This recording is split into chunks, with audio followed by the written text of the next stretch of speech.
आपल्या गावामध्ये झाडं लावली त्या झाडांना आपण त्याचा खत घालणार आहे. तर इथून पुढे ग्रामपंचायतीने जे 2 डस्टबिन दिलेले आहेत त्याच्यामध्ये ओला कचरा वेगळा आणि सुका कचरा वेगळा करायचा आहे. आणि दुसरं मुख्यमंत्री पंचायत अभियानांतर्गत शेतामध्ये शोषखड्डे घ्यायचे जलतारा आणि शेतामध्ये शोषखड्डे जलतारा करण्यासाठी मदत करू. सर माहिती देतील शोषखड्डेसाठी जलतारासाठी. आरीवर्कचं प्रशिक्षण घेतलंय. आरीवर्क जे ब्लाऊज वरती करतात, त्याच्यानंतर टेलरिंग म्हणजे वेगवेगळे ब्लाऊज कपडे हे शिवण्याचं, त्याचबरोबर ज्वेलरी म्हणजे कानातलं नाकातलं हातातलं हे जे बनवायचं कोणीतरी बनवतं आणि तसं बनवून कसं विकायचं ह्याचं सुद्धा आपण 15 ते 20 दिवसाचं ट्रेनिंग दिलेलं आहे. त्याच्यामध्ये महिलांना इथून उटीवरून औषधाला येण्या जाण्याचा प्रवास खर्च दिला जातो. समजा जायचे 40 आहेत, यायचे 40 रुपये आहेत, तर 80 रुपये त्या महिलेला तिचा प्रवास खर्च दिलेला आहे आपण, आणि इथून पुढे पण ते देत राहणार आहोत. दुसरा मुद्दा काय, त्या ठिकाणी जेवणाची वगैरे व्यवस्था केली जाते, सगळी व्यवस्था केली जाते शिकण्याची. तुम्ही जर आरीवर्कचं ट्रेनिंग घेताय तर त्याच्यामध्ये जी लागणारी सुई आहे, सुई दोरा, तिथून आम्ही सगळं पुरवतो. तुमच्याकडून काहीही न घेता, एकही रुपया आम्ही घेत नाही. काय, एकही रुपया आतापर्यंत घेतला नाही आणि इथून पुढे सुद्धा घेणार नाही. त्याच्यानंतर आपण दुसरं एक हे झाले 4-5 गोष्टी याच्यावरती आपण तुम्हाला प्रशिक्षण देतो. आणि त्याच्यानंतर महत्वाचा मुद्दा आहे आपलं पाणी संवर्धनासाठी गाव निवडलेलं आहे. आम्ही पाठीमागे आपल्या गावामध्ये TRA केलो, आपल्या गावाचा नकाशा वगैरे काढून सगळं. त्या खड्ड्याला शासनाचं अनुदान असतं, शासनाचं त्याला सुद्धा म्हणजे मिळतं 5,000 रुपये असं त्याला आहे. तर त्याचे मी काही झेरॉक्स सुद्धा आणले जे तुम्हाला वाटणार आहोत आपण. तर याच्यामध्ये जे आहे तर ते मनरेगा जलतारा म्हणजे वेगवेगळ्या शासनाच्या भाग, तसेच आपल्या शेतीतील पाणी कुठल्या भागात एकवटल्या जातो याचा शोध घ्या व या भागाची जलतारा खड्ड्यासाठी निवडा. म्हणजे तुमची जी जमीन आहे तिथं कुठेही ते जलतारा मनानं करता येत नाही, तर जी उतार असतो ना जमिनीचा, कुठेतरी पाणी जात असतं, तर त्या साईडला ती साईडच जलतारा खड्ड्यासाठी निवडायची. आता ह्याच्यामध्ये मोठा प्रश्न असतो की बाबा याला जागा किती लागते, किती खोल लागतं, कसं असतं.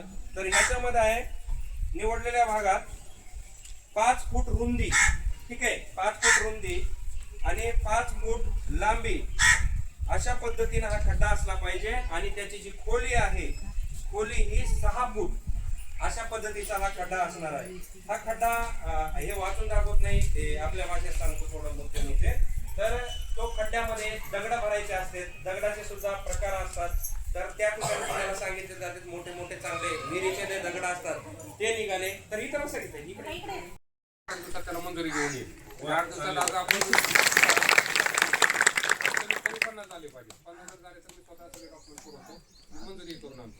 दुसरं एक असं सांगायचं मला आपल्याला, गावामध्ये बघायला येणार आहे की तुम्ही प्रत्येक कुटुंबाला ओला कचरा आणि सुका कचरा वेगळा करता. तर करत असाल तर त्याचं विल्हेवाट काय करता, तर विल्हेवाट आम्ही करू. फक्त तुम्ही वेगवेगळं जमा करायचं आणि आपल्या घंटागाडीमध्ये जमा करायचं. घंटागाडीमध्ये जमा करतो, दररोज घंटागाडी येते आणि आपली येतेच दररोज घंटागाडी. तर हे असं एक सगळ्यांना माहीत असू द्या की जर आपल्या घरी कुटुंबात आमच्या परस्परी घरी कोण विचारायला आलं तर आम्ही वेगवेगळे कचरा असं गावामध्ये मुलांना आपल्या समजून सांगणे किंवा घरच्यांना समजून सांगणे की प्लास्टिक म्हणजे आपल्या गावामध्ये आहे, प्लास्टिकचा वापर आपल्याला कमी करायचा आणि बंदच करायचा. ते आम्ही ग्रामपंचायत मार्फत तुम्हाला हे झाल्यानंतर 2 डस्टबिन, एक ओला आणि सुका आणि एक कापडी पिशवी ग्रामपंचायत मार्फत आम्ही तुम्हाला पुरवठा करणार आहे. एक प्लास्टिक बंदीबाबत आपण शपथ घेऊ झाल्यानंतर तर एक शपथ घेऊ आपण. आता सगळ्यांमुळे उभा राहा. मी कृषी सहाय्यक आहे. आपल्या गाव मी पोखरा योजनेमध्ये आलेलं आहे. तर आपल्या गावामध्ये पोखरा योजनेमध्ये आता तुम्ही महिलांची गट करता, बरोबर आहे, त्याच्यामध्ये तर तिला ग्रामपंचायत मार्फत साजमध्ये आता आपल्या इकडे ते परंपरा आहे, म्हणजे आपण करायचंच म्हणून नाही, परंपरा आपल्याला जुनी परंपरा मोडीत काढायचं आहे. तर ते आपल्याला करता येईल का, जर करता येत असेल तर सगळ्यांनी सांगा, आपण तसं करू. ग्रामपंचायत मार्फत साज द्यायचा आहे. जर एखादी महिला विधवा झाली तर त्यांना साडी, अजून काय साहित्य असतं, जोडवे, कुंकू लावायला सांगितलं. हे जर करायचं असेल तर ते आपल्या जर गावात जर असं झालं तर आपल्या गावामध्ये जरा थांबा 2 मिनिट. आपल्या गावामध्ये आपलं गाव जिल्ह्यातला गाजेल, राज्यात गाजेल, आपल्या गावचं नाव होईल. असं करायची इच्छा असेल तर सगळ्यांनी हात वरतात, ज्यांना करावं वाटतं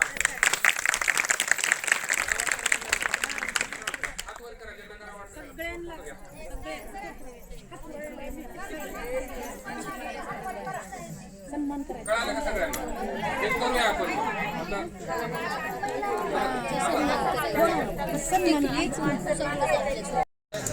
आपल्याला फक्त फोटो एक व्हिडिओ करायचा आहे विधवांना सन्मान म्हणून. तर ते आता हे उषाताई किंवा आपले ताई सरपंच आता दुसरा एक आहे की ताईंनो, शेवटचा माझा मुद्दा आहे की जलतारा खड्ड्याविषयी सांगितलं, माहिती दिली, मंजूर पण करून घेणार आहेत सर, देणार आहेत, सगळी प्रोसेस करणार आहेत. पण सरांची इच्छा असा आहे की सर्वांच्या समक्ष अशी शपथ घेतो मी एकदाच वापरल्या जाणाऱ्या प्लास्टिकचा वापर करणार नाही. बाजारात जाताना कापडी किंवा कागदी पिशवीचा वापर करेल.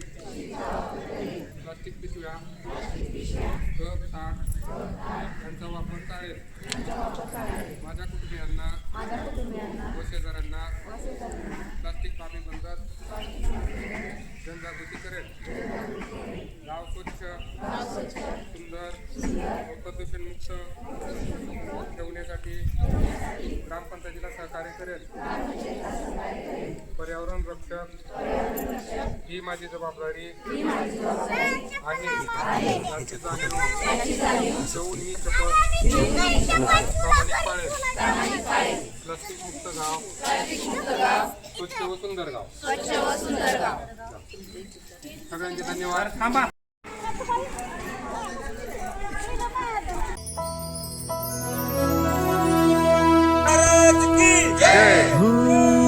झटक सारी घोर निराशा बदल चाल तुझी, नव्या उद्याची नवी उभारी होऊ दे ढाल तुझी.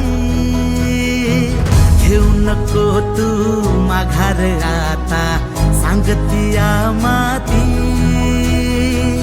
उरत पाहू पेरून आशा विकतिला मोती.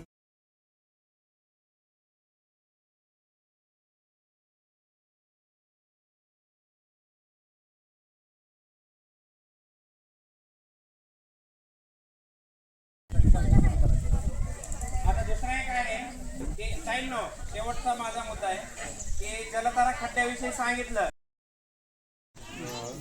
साजमध्ये आता आपल्या इकडे ते परंपरा आहे, म्हणजे आपण करायचंच म्हणून नाही, परंपरा आपल्याला जुनी परंपरा मोडीत काढायचं आहे.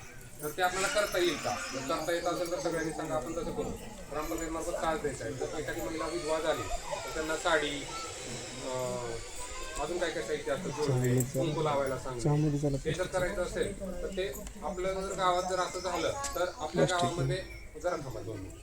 आपल्या गावामध्ये आपलं गाव जिल्ह्यातला गाजेल, राज्यात गाजेल, आपल्या गावचं नाव होईल. तर असं करायची इच्छा असेल तर सगळ्यांनी हात वर करा. ज्यांना करावं वाटतं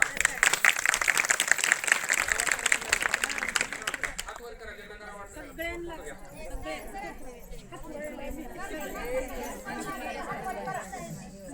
कळालं का सगळ्यांना? गावामध्ये मुलांना आपल्या समजून सांगणे किंवा घरच्यांना समजून सांगणे की प्लास्टिक म्हणजे आपल्या ग्रामपंचायत आहे, प्लास्टिकचा वापर आपल्याला कमी करायचा आणि बंदच करायचा. ते आम्ही ग्रामपंचायतीमार्फत तुम्हाला हे झाल्यानंतर 2 डस्टबिन, एक ओला आणि सुका आणि एक कापडी पिशवी ग्रामपंचायतीमार्फत आम्ही तुम्हाला पुरवठा करणार आहे. एक प्लास्टिक बंदीबाबत आपण शपथ घेऊ झाल्यानंतर तर एक शपथ घेऊ आपण. आता सगळ्यांमुळे उभा राहा. गावामध्ये बघायला येणार आहे की तुम्ही प्रत्येक कुटुंबाला ओला कचरा आणि सुका कचरा वेगळा करता. तर करत असाल तर त्याचं विल्हेवाट काय करता? तर विल्हेवाट आम्ही करू. फक्त तुम्ही वेगवेगळं जमा करायचं आणि आपल्या घंटागाडीमध्ये जमा करायचं. घंटागाडीमध्ये जमा करा. दररोज घंटागाडी येते आणि आपली येतेच दररोज घंटागाडी. तर हे असं एक सगळ्यांना माहीत असू द्या की जर आपल्या घरी कुटुंबात आमच्या परस्परी घरी कोण विचारायला